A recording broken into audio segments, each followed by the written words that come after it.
अस्सलाम वालेकुम my YouTube family. आज मेरे किचन में नहीं, मेरी अम्मी के किचन में बनने जा रही है पायों की ज़बरदस्ती रेसिपी, जो बनेगी बिल्कुल उनके स्टाइल में।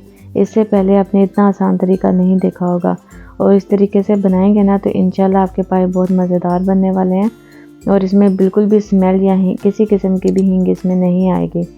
तो जनाब, बनाने से पहले अगर आपने चैनल को सब्सक्राइब नहीं किया तो प्लीज़ कर लीजिए और बेल आइकन को प्रेस करना मत भूलिए। इसके अंदर मैं डालूंगी एक पाया मैंने लिया था और इसके अंदर तकरीबन 1 से 1.5 किलो मैंने इसके अंदर हड्डियाँ ली हैं। मिख वाली हड्डियाँ जिसको कहते हैं ना, वो हड्डियाँ मैंने इसके अंदर शामिल की हैं। इसको मैं डाल दूंगी प्रेशर कुकर में। एक मीडियम साइज़ का प्याज है जिसको मैंने रफली चॉप कर लिया था, वो इसके अंदर ऐड करूँगी। इसके साथ मैं डालूँगी इसके अंदर लहसुन।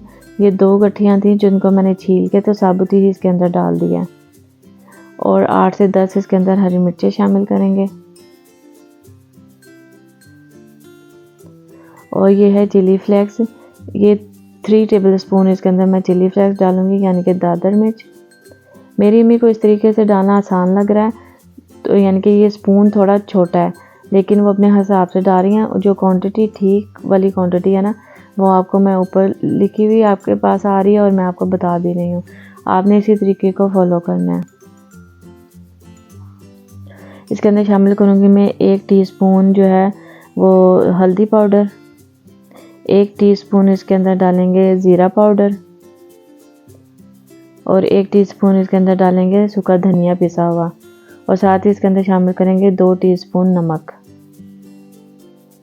आप देखें कि बिल्कुल सिंपल से मसाले हैं, इसके अंदर कोई गरम मसाले या कुछ भी एक्स्ट्रा इसमें कुछ नहीं, सिंपल मसाले हमने इसके अंदर शामिल किए हैं।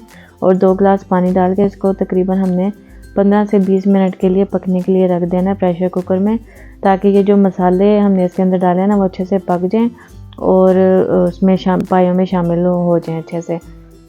पायों का गलाना हमारा मकसद नहीं है, सिर्फ जो हमने प्याज और लहसुन वगैरह इसके अंदर डाला है ना वो अच्छे से पक जाना चाहिए। ये तकरीबन 15 मिनट हो चुके हैं, तो अब हम चेक कर लेते हैं कि हमारे मसाले जो हैं वो किस हद तक पके हैं।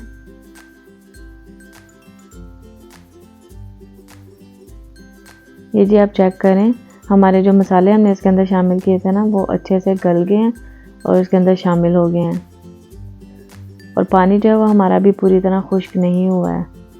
और आपने ये भी नोट करना है कि हमने इसके अंदर ऑयल वगैरह कुछ भी शामिल नहीं किया है। जैसे जैसे हम इसको थोड़ा पकाएंगे ना तो पायों का जो अपना ऑयल जो वो छोड़ेंगे ना वो भी इसके अंदर शामिल हो जाएगा। और ये देखें, इस स्टेज पे जो मैंने हड्डियाँ इसके अंदर शामिल की थी ना, जो ज़रा बड़े साइज़ की थी, वो मैं इसमें से निकाल लूँगी। क्योंकि मेरा प्रेशर कुकर जो वो नॉर्मल साइज़ में है तो मुझे थोड़ा उसको भूनने में मुश्किल हो रही थी, इसलिए ये प्रेशर कुकर में से मैंने निकाल ली हैं और इसको अच्छे से मैं भूनती जाऊँगी साथ साथ। ये देखिए, ये भी हड्डी मैं इसमें से निकाल लूँगी और उसको अच्छे से हम फ्राई कर लेंगे, मतलब भून लेंगे। ये देखें, आप नोट कर रहे होंगे, शायद आपको नज़र भी आ रहा हो कि इसके अंदर जो है ना वो ऑयल भी थोड़ा थोड़ा सा है। तो इस स्टेज पे हम इसके अंदर शामिल करेंगे ऑयल तकरीबन जो हमने इसके अंदर डाला है ना वो 3 से 4 टेबल स्पून है।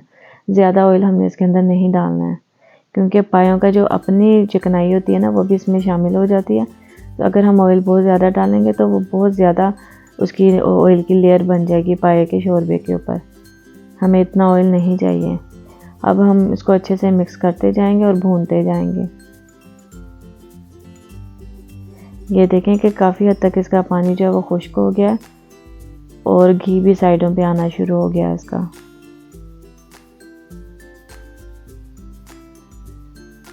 अब ये देखें, हम थोड़ा थोड़ा इसको भूनते जाएंगे और इसको जो है ना वो इसका पानी भी खुश्क करेंगे और इसका ऑयल भी अच्छे से रिलीज़ हो जाएगा।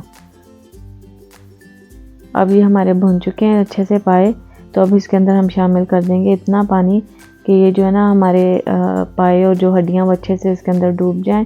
और प्रेशर कुकर जो है ना वो हमें प्रेशर कुकर बंद करके जब ये पकेगा ना तो ईज़िली पक जाए, इतना पानी इसके अंदर शामिल करना है। ये ना हो कि आप प्रेशर कुकर को फुल ऊपर तक भर दें और जब उसकी सीटी बजना शुरू हो तो पानी साइडों से निकलना शुरू हो जाए। आपने अपने प्रेशर कुकर के हिसाब से इसके अंदर पानी डालना है, जितना आप डाल सकते हैं। और अब जी पानी इसके अंदर मैंने शामिल कर दिया है और हड्डियाँ भी इसके अंदर शामिल कर दी थी जो हमने निकाली थी पहले, ठीक है। क्योंकि इसके अंदर मिक है ना, तो वो मिक इसके अंदर जाना ज़रूरी है, इसीलिए ये हड्डियाँ हमने दोबारा इसी के अंदर शामिल की हैं। और अब इसको मैं तकरीबन 2 से ढाई घंटे के लिए पकने के लिए रख दूँगी, जब तक ये हमारी प्रेशर कुकर का जो वेट है वो हम इसके ऊपर लगा के तो इसकी सीटी बजना शुरू होगी, तब तक हम इसकी जो आँच है वो हाई रखेंगे। उसके बाद हम इसको बिल्कुल दम वाली आग पे रख देंगे।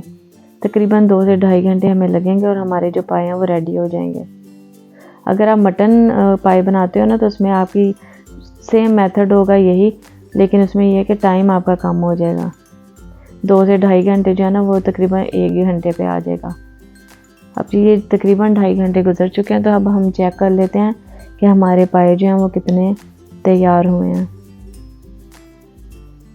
ये देखें जी, माशाल्लाह हमारे पाए बिल्कुल तैयार हैं। आपने देखा था कि मैंने कितना पानी इसमें डाला था, और पानी भी काफ़ी सारा खुश्क हो गया और जो पाए हुए वो हमारे अच्छे से गल गए हैं। ये देखें, कोई मुश्किल तरीका नहीं है पाए बनाने का, हर कोई आराम से बना सकता है। इसी तरीके को ट्राई करें तो इंशाल्लाह बहुत अच्छे बनने वाले हैं। और याद रहे कि ये जो पाए हैं ना, ये मैंने खुद घर पे साफ़ किए थे, तो इसलिए मुझे ये भी तसल्ली है कि पाए जो हमारे अच्छे से साफ़ हुए हैं। आप भी कोशिश कीजिए कि जो पाए होते हैं वो घर में साफ़ करें, तो तसल्ली भी हो जाती है कि जी साफ़ सुथरे पाए हैं, कोई इसमें केमिकल नहीं यूज़ हुआ हुआ साफ़ करने के लिए। बहुत आसान तरीका है ये जी। मज़ेदार से हमारे पाए तैयार हैं। मैं आपको इसमें चेक करवा देती हूँ कि इसकी जो पाए की बोटियाँ थी ना साथ इसके लगी हुई, वो कितने अच्छे से गल गई हैं। आप यकीन करें, इस तरीके से बनाएंगे ना तो कोई भी गैस नहीं कर सकेगा कि आपने प्रेशर कुकर में बनाया है और तकरीबन 2.5 घंटे आपको लगे हैं बनाने में। वरना तो पाए जो हमें सारी रात पकाने पड़ते हैं हल्की आंच पे, फिर कहीं वो जाके पकते हैं। इस तरीके को ट्राई कीजिए, इंशाल्लाह सबको बहुत पसंद आएंगे। तो अगर आपको मेरी वीडियो पूरी देखने के बाद पसंद आई है तो प्लीज़ मेरे चैनल को सब्सक्राइब कीजिए और लाइक कीजिए और शेयर भी ज़रूर कीजिए। तो मिलते हैं अगली वीडियो में इंशाल्लाह। अल्लाह हाफिज़।